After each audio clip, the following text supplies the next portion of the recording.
Hi class, this is Professor Barry Brennan. Today I'm going to talk to you about nonverbal communication. This is for my interpersonal communication class. I hope you're all doing well. And I'm going to start right into talking about nonverbal communication. We're going to pick up that PowerPoint and get going.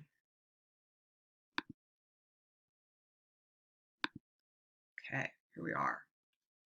So, let's put this where I want it. Hope you all are doing well on this middle of the week day. All right. So nonverbal communication. Last week we talked about verbal communication. This week we're going to talk about nonverbal communication. I actually really love talking about this topic because I find it fascinating. What you'll discover after we get through these lectures, which I imagine are going to take at least 3, if not 4 videos. It's a rather long lecture. Is that nonverbal communication is happening all the time. I mean, it's happening right now when you're watching my face, right? The expressions on my face. We're unable to control it a lot of times. It just happens. I mean, little tics that we have that we don't even know we're doing.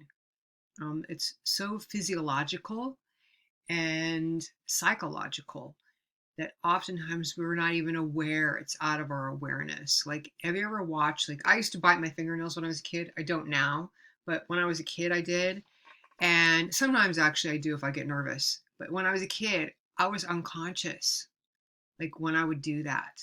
Now there's a whole psychology behind fingernail biting and all of that. But I would do it unconsciously. I didn't even know I was doing it. Like, it wasn't even like I didn't think.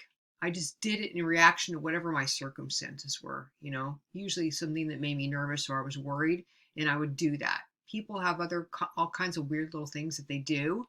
My partner does this thing with her hands all the time. When she gets nervous, when I see her hands start moving like this, I know it means something, like it's a nervous thing. So that's why nonverbal communication is so fun. Like, it's really fascinating. It's fascinating stuff. So let's go. Here we are. Characteristics of nonverbal communication. What do we mean by that?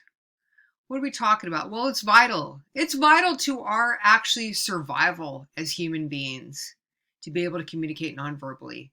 Can you imagine if we couldn't? We would have been dead by I don't know, saber-toothed tiger would have killed all of us a long time ago. We would be gone and we wouldn't be here. It's vital. Think about animals. Animals communicate nonverbally and verbally through their own language, but that's how they do it. It's continuous. Just like I said, we're constantly doing it. We can't help ourselves. It never stops. It's relational. The way we perceive or understand, oftentimes our nonverbal behaviors, they communicate or say something. We can interpret this, right? We can base our interpretations based upon the relationship, either relationship with self or relationship with other people, on how we communicate nonverbally. Let's go back to that nail biting thing. When you think about it, and there might be some nail biters in class, and that's okay, but I want you to think about it, what it means to chew on your own self. Okay, I really think that there's something to that. So when I was younger, and this went on to my even young adulthood, very young adulthood, I was uncomfortable with myself. I wasn't happy with who I was. And there's a lot of circumstances that were in that growing up that I felt like less than or not enough. And so I literally took that out on myself. Just think about that. Something to think about. So it is relational. So, and then relationships in terms of how we respond to people. Think about, you haven't seen someone you love for a long time. What do you like? Are you excited? Right? And you show it. It's all in your body. I mean, your body gets big. You want to throw your arms up. I mean, I have an immediate response to think is, oh my God, like this excitement or victory, right? It's relational. It's relational. I told you I was going to get excited. Okay. It's believable because nonverbal communication is so much a part of who we are as human animals. We do believe it. And it's so, part of it, it's so subconscious that we don't even know we're doing it. Right now, I can feel my brow is furrowed. So that, like, I'm getting serious. I'm trying to like make a point. It's believable. It's multi-channeled, meaning it has many ways in terms of different channels of where we might communicate non-verbally. Okay, we could do it here. We could do it in person. It's not limited to one space or one context or one channel. It's multi-channeled. And it's ambiguous. This is great. What does ambiguous mean? Right? Ambiguous, ambiguity. You're not sure. This tells us a lot about nonverbal communication, which backs up all those other things that I just talked about. It's ambiguous because it's contextual. So the context and with the relationship, right? The context determines what's going on, how you interpret that nonverbal piece of communication. So let's just take a kiss. What does a kiss mean? Depends on the circumstances. What kind of kiss is it, right? Are you kiss? Are you kiss? Are you saying hello? Or is this like mean when you kiss someone, that means it's romantic? What does that mean, right? If someone has never kissed you before and then they suddenly kiss you, you might think, what does that mean? Or they might just be kissing you because they love you or they care about you. It doesn't have any romantic needs. But you might be like, if we lived in a different culture where kissing on both cheeks, I think it's in Arab cultures as well as French cultures, and maybe even in Italy and other cultures that I don't even know about, that the kiss on each cheek between males is normal, right?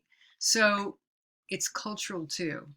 That's why it's ambiguous. So our nonverbal, the context and how we interpret it, has a lot to do with our background, our culture, our gender, the situation, historical time, a lot of it.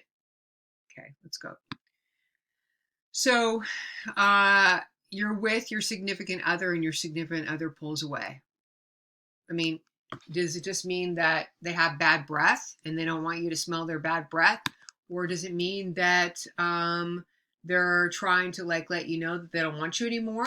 Or are they trying to play a game? Is the game playing? Again, it's relational. How you might interpret that, if you're watching that happen between people, it's really between them. They have to figure out what it means.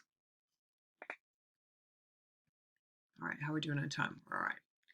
Okay, so it has many functions. The many functions of nonverbal communication, its purposes, its functions. It's repeating, meaning it keeps, you keep doing it over and over again. We don't just do it once, it's repeating, right? Even I was thinking about this, like a head nod, right? One nod, but when we nod our head, it means yes, it's repeating. It repeats things. Like if you say over there, but you point, right? And I'm going to add to that in a minute. But it's repeating of the information that you're trying to communicate. It's complementing. It also complements. It helps. It gives you more of a context. So if you talk about something so big and I go, it's so big, right? That complements what I'm saying. Complements. Or you say, like, if you played charades, like, this means TV, this means book. Complementing.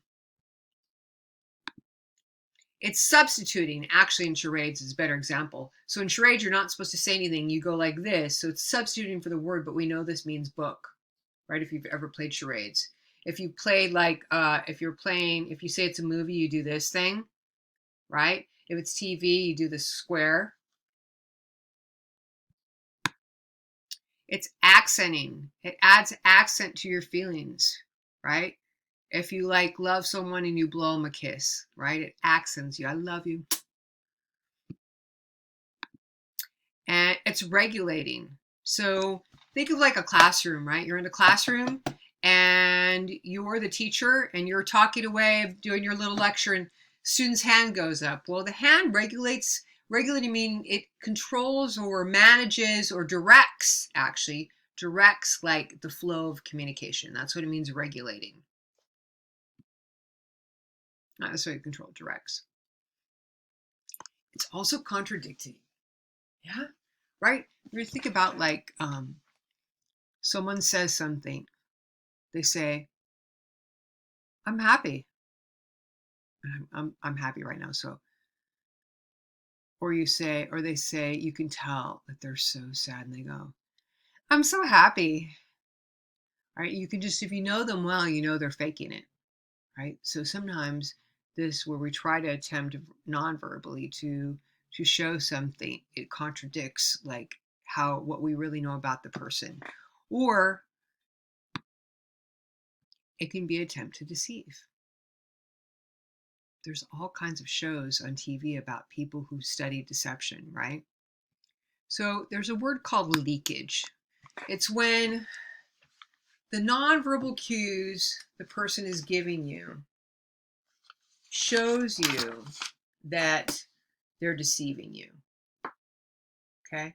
A lot of times I think this happens between people that are close to each other, right? I keep thinking of my partner, and she'll say everything's fine, and I go, what's going on? And she'll say nothing. And I said, no, I can tell.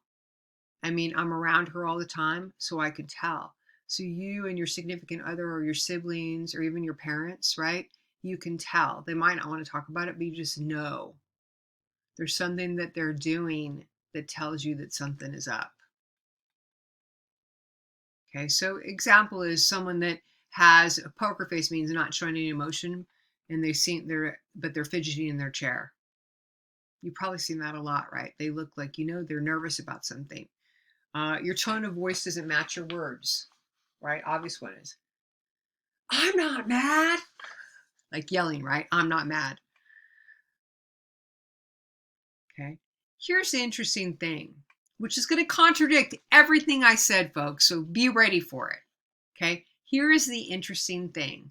But I want you to go back before I even say this, and I want you to think about what you learned about perception when we discussed that in class. So research actually says that our lie detector, when we think someone's lying to us, is only accurate about half the time. So it says how much in our perception, how much half the time we see what we want to see. That we think we can tell someone's lying and it's not true. It just says how much our own perception manipulates what we see. I mean, that's really what that's saying. And that we overestimate our ability to tell when someone is lying. We think, I just said it, right? I just said it. In fact, that's happened in the last couple of days. I said, is something wrong? And she says, no, everything's fine. And then she said, really, everything's fine. And I'm like, so maybe it's me. I've been a little tired.